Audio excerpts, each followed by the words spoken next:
Hola y bienvenidos a Sabueso Financiero. El día de hoy vamos a ver el consultorio de inversiones de octubre 2021, en el que vamos a tocar temas como el W8B, los datos más importantes que hay que evaluar en las fibras y qué pasa con los ETFs y acciones que tienen baja bursatilidad dentro del SIC. ¿Nos conviene adquirirlos? Vamos a responder a estas y muchas otras preguntas que nos han dejado ustedes. Recuerda que puedes dejarnos tus preguntas en los comentarios de todos nuestros videos y los trataremos al final de cada mes.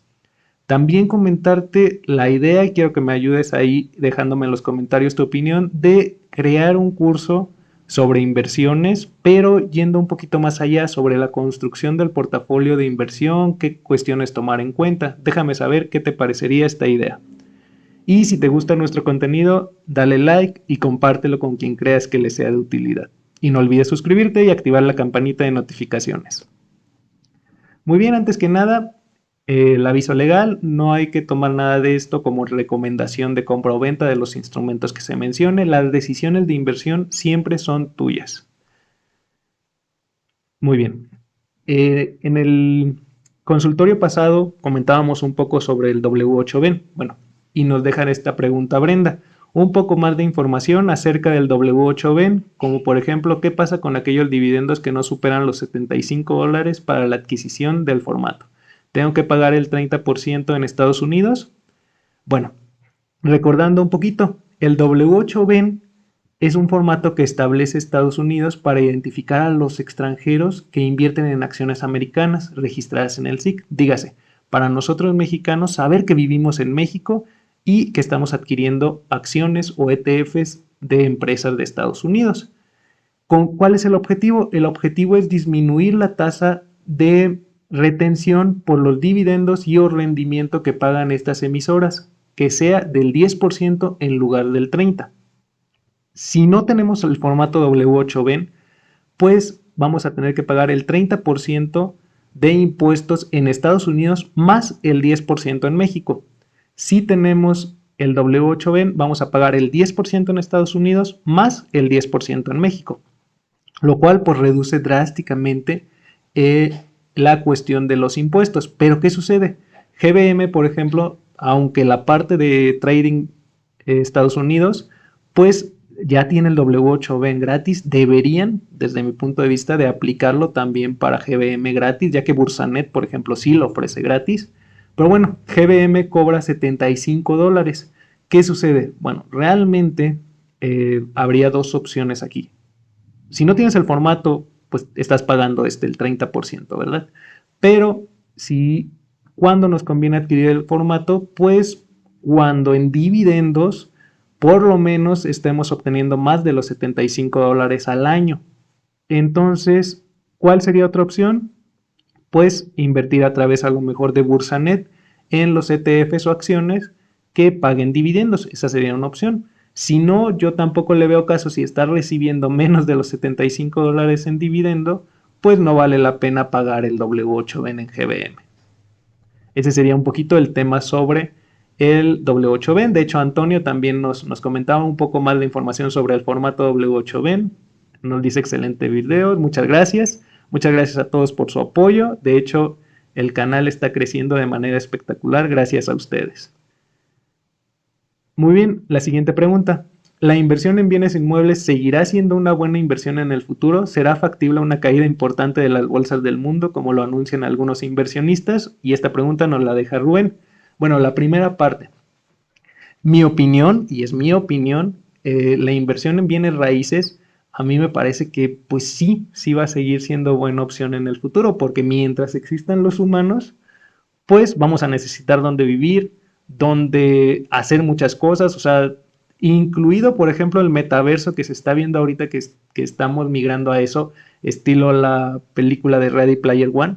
Pues bueno, se necesita dónde almacenar esa información y ya hay, por ejemplo, REITs en Estados Unidos que se dedican a centros de almacenamiento de datos. Entonces, y al final es un bien inmueble. Los bienes inmuebles industriales, las bienes raíces industriales, algunas fibras mexicanas, les dejaré un video, lista de reproducción arriba en las tarjetas.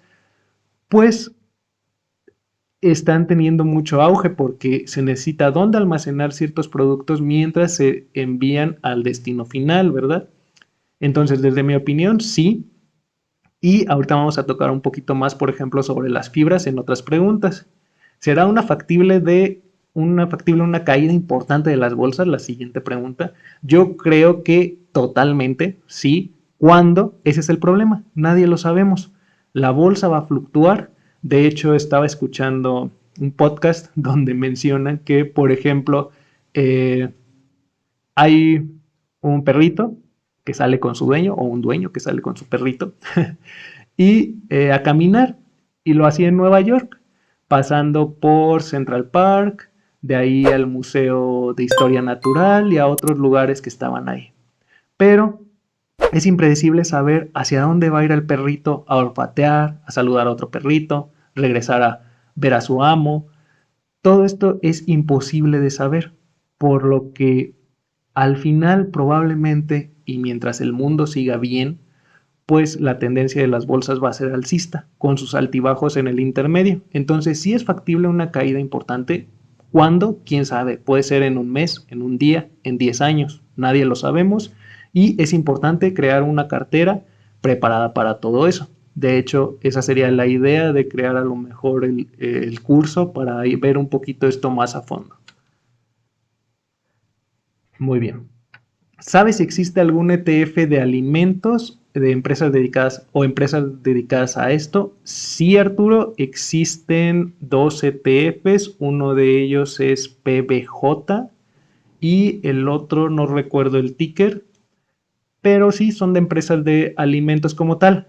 La cuestión es que no están listados en el SIC y de hecho son de productos de alimentos y bebidas. No están listados en el SIC, pero bueno, si usas GBM puedes hacerlo a lo mejor mediante la fracción de acciones por medio de Trading USA. Entonces, empresas, ¿qué empresas pues estarían dentro? Las que están en estos ETFs pues son dedicadas precisamente a eso. Tenemos a Hershey's, Starbucks, a Heinz, la Catsup, que hacen principalmente eso. Son algunas de las empresas que están dentro de estos ETFs e incluso algunas de esas empresas sí están listadas en el SIC. O, por ejemplo, podemos invertir, por ejemplo, en Starbucks a través de empresas mexicanas como tal. Esa sería la respuesta a esa pregunta. ¿O la recomiendas cambiar de los ETFs SPY y del Nasdaq 100 a gas y petróleo en el último trimestre del 2021? Esta pregunta nos la deja Marcel. Yo no te puedo recomendar nada, Marcel. Todo lo que vemos en el canal pues es de carácter educativo y la opción o bueno, la decisión final de inversión es tuya. Creo que debemos de tener una estrategia clara, probablemente para tratar de hacer los menos movimientos en la cartera, no importa lo que pase en el mercado. Entonces, más bien tener una estrategia desde un principio para saber qué vamos a hacer al final, ¿verdad? Entonces, pues no, yo no puedo recomendar nada. Entonces, pasemos a la siguiente pregunta. ¿Qué tanta proyección le ves a este tipo de ETFs? Nos deja la pregunta Marco y nos la dejaba en el video de ETFs de robótica. Bueno, aquí hay dos cuestiones. Por un lado, yo creo que la robótica y la inteligencia artificial pues van a tener un gran crecimiento todavía en el futuro. Como comentábamos hace un momento, con muchos altibajos durante el camino, yo creo, porque todavía son empresas muy nuevas o que están en ese crecimiento. No sabemos cuáles van a ser las ganadoras y a lo mejor hacerlo mediante ETFs pues es lo mejor, ¿verdad? ¿Qué sucede también? Hay algunas industrias, por ejemplo, a lo mejor la automotriz, que es una de las principales, digámoslo así, que están usando la robótica, pues que con los problemas de los semiconductores y que todavía un poco la crisis pues están paradas, pues han detenido su inversión en esta área, con lo que podría haber, como comentaba, pues algunos altibajos, pero yo creo que sí tiene un buen potencial de crecimiento esta industria. Muy bien, nos pregunta Paul. Recientemente invertí un poco en el fondo FT Real que tú analizaste, pero tengo una duda respecto a las series de fondos. Sí observé que las series BF son para personas físicas, pero en este caso, ¿cómo o en qué parte identifica la serie que compramos en GBM?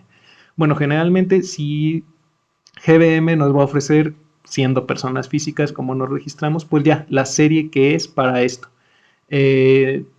Otra vez, ninguna recomendación, todos los videos son de carácter informativo, pero bueno, hay que tomar en cuenta que cuando invertimos en fondos, generalmente la comisión puede llegar a ser más costosa y muchas veces si son de gestión activa, pues no nos dan ese plus que estamos pagando por la gestión, ¿verdad? Porque como vimos en el video sobre gestión activa y el estudio SPIVA, pues vemos que la mayoría de los gestores activos no superan a su índice de referencia. Te dejaré el video arriba en las tarjetas en esta parte. Nada más es algo que, bueno, sí me gustaría comentar y que se tomara en cuenta a lo mejor para tener más información al momento de invertir. Muy bien. David dice, compré BT en junio y no ha dado nada. Que alguien me explique, ¿debo venderlo? Bueno, otra vez, esto va a depender totalmente de la estrategia de cada quien. Si compramos BT, que es un ETF que engloba prácticamente a todo el mundo, las empresas de todo el mundo, pues tenemos que tomar en cuenta que a lo mejor sus movimientos van a ser menores y dado que estamos a lo mejor llegando a máximos históricos en muchas bolsas del mundo, pues tomar en cuenta esto, que muy probablemente pues no va a dar los rendimientos de un día para otro. Y saber esto, invertir en bolsa no es esperar rendimientos grandísimos de un día para otro. Por lo tanto, junio es muy poco tiempo para decir, ya espero 20% de rendimiento, 30%. Hay algunos ETFs, algunos sectores como los temáticos que probablemente puedes ver esos rendimientos muy rápido, pero también esas caídas, ¿verdad? Más rápido. Invertir en BT pues es una manera de estar muy diversificado, pero es importante a lo mejor verlo a largo plazo. Entonces eso sería, debes vender, dependerá de tu estrategia y de lo que tú busques con tus inversiones. ICER3 pregunta, ¿cuál es el mejor broker mexicano según tu opinión? ¿Cuál ofrece mejores comisiones? Muy bien. Esta pregunta me encantó porque sí, según mi opinión, ya que va a depender ahí mucho. Bueno, los tres que a lo mejor tenemos más accesibles por la cuestión de entrada, pues es Cuspid, Bursanet y GBM. Cuspid, a pesar de que hace una buena labor al ponerte un curso antes de poder dejarte invertir y que nos ofrece un... De hecho, le vamos a dedicar un video a esto en el canal. ¿Qué les parecería verlo un poquito más a profundidad?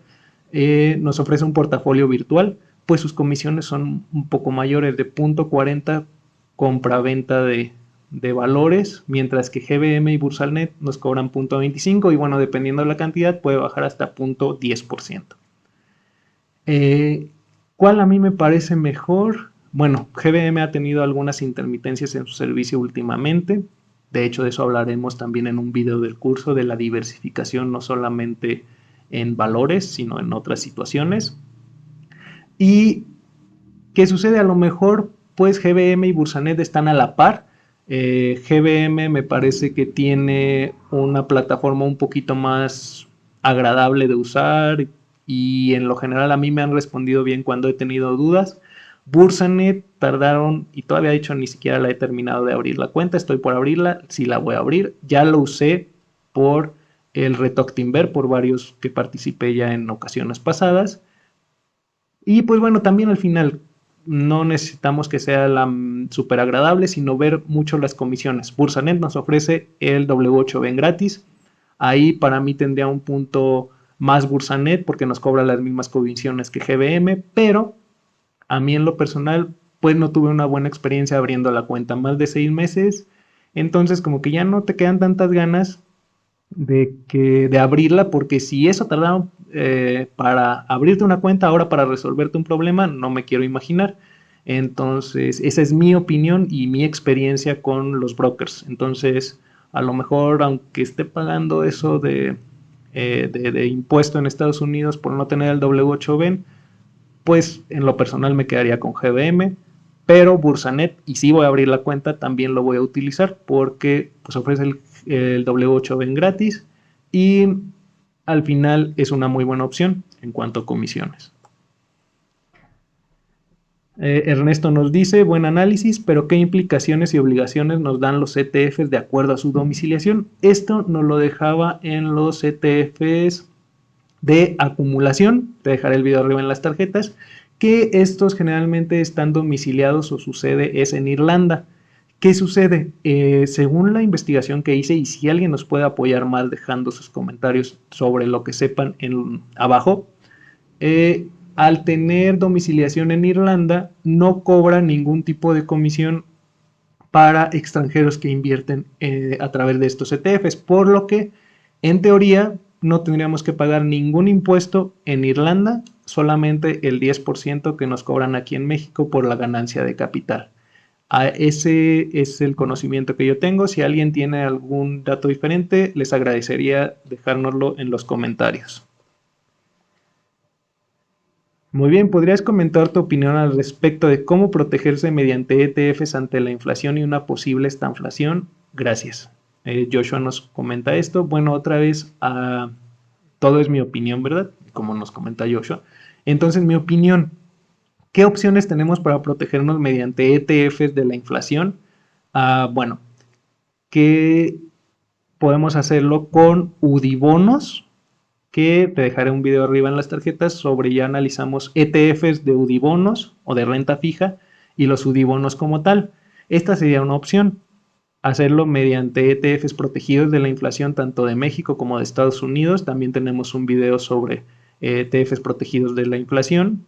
Esa sería una opción. La otra opción es el oro como tal, que a pesar de que ha estado en un entorno, digamos, lo bajista en los últimos meses, pues ante una inflación o una estanflación podría haberse beneficiado mucho más el oro. También hacerlo con nuestras acciones de ciertos sectores como por ejemplo consumo básico, pues puede ayudarnos. ¿Por qué? Porque se puede transmitir, o los de commodities, energía y todo esto, se puede transmitir al cliente final el costo de producción. Entonces, esa sería una manera de protegernos contra la inflación, pero a lo mejor las más sencillas o las más adecuadas que se han visto históricamente sería el oro y los ETFs protegidos de la inflación, UDIbonos, TIPS. Serían como que los dos. Tener un porcentaje de estos en la cartera tampoco es comprar toda la cartera en UDIbonos o todo nuestro patrimonio en TIPS o oro. ¿Por qué? Porque probablemente la inflación puede ser pasajera, más bien va a ser pasajera, pueden ser 5 o 10 años, ¿verdad? También, pero probablemente no llegue y se dé un vuelco a todo esto. Generalmente, o bueno, no es cierto generalmente, sino es imposible saber qué es realmente lo que va a pasar. El hecho es de que sí, ya está aumentando la inflación, tanto en México, en Estados Unidos, Europa y prácticamente todo el mundo, menos Japón. Que de hecho haremos un video sobre ETFs japoneses, así que no te lo pierdas. Y pues bueno, entonces serían esas dos partes. UDIbonos, ETFs de UDIbonos o TIPS y oro. Otra opción, a lo mejor un poco más arriesgada, creo yo, sería Bitcoin o las criptomonedas, ya que, bueno, todavía estamos en esa búsqueda del precio, del valor real de estos activos. Entonces, pues tienen fluctuaciones muy grandes. Eso sí, saber que son antiinflacionarios porque solo existe un número limitado en el caso de Bitcoin, por ejemplo. Marco nos pregunta, gracias, muy buena información, ojalá puedan hacer un comparativo de los fundamentales de las fibras. Vamos a tratar de hacerlo, gracias de antemano. ¿Y qué indicadores serían importantes en las fibras? Muy bien, para las fibras, y a lo mejor hacemos un video de esto si me dejan muchos likes y sus comentarios abajo sobre si les gustaría hablar un poco más. ¿Cuáles son las métricas más importantes de las fibras? Bueno, podemos ver que las métricas serían, las más importantes sería el NOI, el Net Operating Income, el ingreso operativo neto, que es cómo se saca ingresos menos gastos operativos. ¿Por qué? Porque nos va a dar el ingreso de la fibra, cuánto está ingresando. También el FFO, el flujo generado de operación. Y bueno, también para poder obtener el cap rate, pues necesitamos el NOI, que sería el indicador de rendimiento. Estos serían los tres valores a lo mejor un poco diferentes e importantes a tomar en cuenta en las fibras. Y yo agregaría uno muy personal, que sería la deuda que tiene la fibra. Entonces, estos serían un poquito. Si les gustaría que habláramos más a profundidad de cómo evaluar cada uno de ellos y ver los datos que tenemos, pues déjenmelo saber en los comentarios. Muy bien. Mario nos pregunta, nos hace un comentario sobre los ETFs de Rusia, que le parecen interesantes. Acabamos de sacar el video, pero el tema es la poca bursatilidad. Algunos son casi imposibles de adquirir. No sé si haya un video al respecto. Sería interesante evaluar la conveniencia de invertir en ETFs con poca bursatilidad. Y de hecho me parece que esta es la última pregunta del consultorio de este mes. Muchas gracias por llegar hasta aquí. Si ya llegaste hasta aquí, déjame saberlo con un emoji de perrito. Muy bien. ¿Qué cuestión veo yo con los ETFs de poca bursatilidad? Uno, es importante no sobrepagar, o sea, no subir mucho el precio del ETF, sino ver cuánto está cotizando en su bolsa de origen, dígase en la bolsa de Nueva York, en el Nasdaq, en las bolsas diferentes, la de Chicago, etcétera. Cuánto está cotizando en su precio, cuál es su precio real traído a pesos y no sobrepagar sobre ese. ¿Qué sucede? Yo creo que si logramos adquirir ETFs con poca bursatilidad, de hecho es una de las finalidades del canal, dar a conocer estos ETFs para que con el tiempo pues vayan teniendo más bursatilidad, mayor conocimiento entre la comunidad y sean más fáciles de adquirir para todos. Pero bueno, ¿qué pasa? Si logramos adquirir un ETF con poca bursatilidad y tenemos una estrategia bien clara de tenerlo por lo menos 10 años, como dice Warren Buffett, si no consideras tener una acción, un ETF, 10 años, pues no consideres tenerlo ni un minuto. Entonces, ¿qué va a pasar? A lo mejor dentro de 10 años ya va a estar súper bursátil, ya va a tener mucha bursatilidad y pues sea más fácil venderlo. También es importante tomar en cuenta que si no lo queremos mantener mucho tiempo, pues lo podemos hacer también a través de GBM de la parte de Trading USA, entonces Trading Estados Unidos. Entonces pues ahí van a tener la bursatilidad, se supone, que tienen en su mercado de origen. Si no lo queremos mantener mucho tiempo, pues a lo mejor sí lo tengamos que vender con descuento. ¿Por qué? Porque no tiene mucha bursatilidad, pero si estábamos con una estrategia clara y de largo plazo, no creo que tuviera mucho que ver el adquirir este tipo de ETFs. Esa es mi opinión, ¿verdad? Déjame tus opiniones en los comentarios abajo.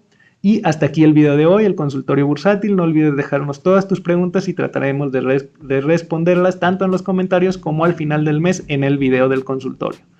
Muchas gracias por llegar hasta aquí, por escucharnos. Recuerda darle like, suscribirte, activar la campanita de notificaciones, compartirlo con quien creas que le sea de utilidad y recuerda que en la descripción encontrarás recursos que te serán de valor como los videos que mencionamos y algunos otros más, así como algunos códigos de referido que si los utilizas estarás apoyando al canal y a los perritos en situación de calle y te lo agradecemos de antemano. Muchas gracias y hasta pronto.